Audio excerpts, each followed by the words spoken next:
Morning, beloved family. Thank you again for joining me as we discuss the vital importance of familiarizing ourselves with the Bible by reason of use.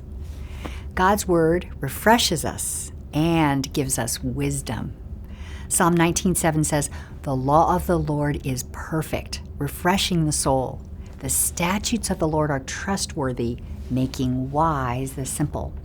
Proverbs 4:5 says, "Get wisdom, get understanding. Do not forget my words or turn away from them."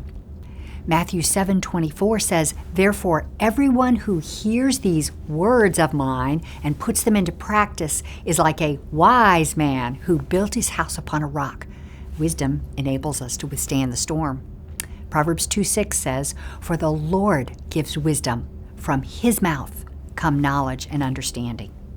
So if knowledge is the what and understanding is the why, wisdom is the how of dealing with a particular matter concerning a child, a business decision, a financial strategy, a relationship difficulty. The list goes on and on.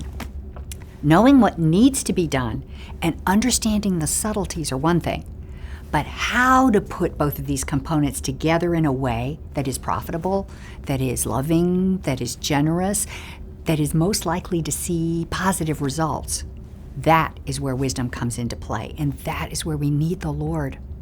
Proverbs 26, verses 4 and 5 is one of those verses that illustrate to me both the humor of the Lord and the subtle reminder that we need his wisdom desperately. So we're going to look at this, verse 4 and 5. "Do not answer a fool according to his folly, or you yourself will be just like him. Answer a fool according to his folly, and he will be wise in his own eyes." Wait, what are you saying here, Lord? Don't answer, and then in the very next verse, do answer? This verse seems to contradict itself, but if you look a little deeper, you become aware of the nuances that a particular issue can possess. This verse is providing insight into the motivations that drive us all. The first one is a warning light, if you will, of our own motives. Don't be arrogant in dealing with a fool, trying to shame him or embarrass her by pointing out his or her failure, or you're as bad as they are. You're being a fool yourself by using someone else's failure to feel better about yourself. Then the next verse encourages us to look out for a fool and not to be a participant in their destruction by holding out on telling them the truth just to keep the peace. I don't know about y'all, but there are many such situations. Well, yes, in different circumstances, but many situations where I need God's wisdom to know how to proceed. This verse in Proverbs was just one example of the many nuggets of truth, if I can say it that way, that can be found in God's Word. The first verse that we began with this morning, found in Psalm 19:7, says, "The statutes of the Lord are trustworthy." They've been tested, they've been found solid and reliable. So the statutes of the Lord are trustworthy, making wise the simple.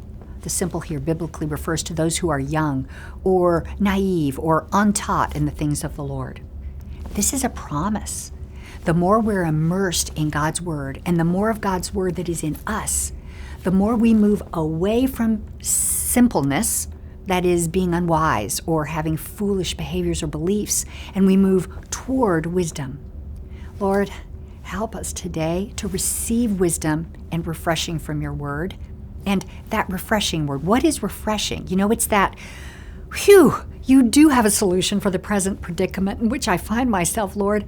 I thought all the answers rested completely on me. Knowing that, that's refreshing. That we're not in this alone. God has answers and wisdom that he longs to share with us if we seek, if we dive into his Word and ask. I love y'all bunches. I'll see you tomorrow.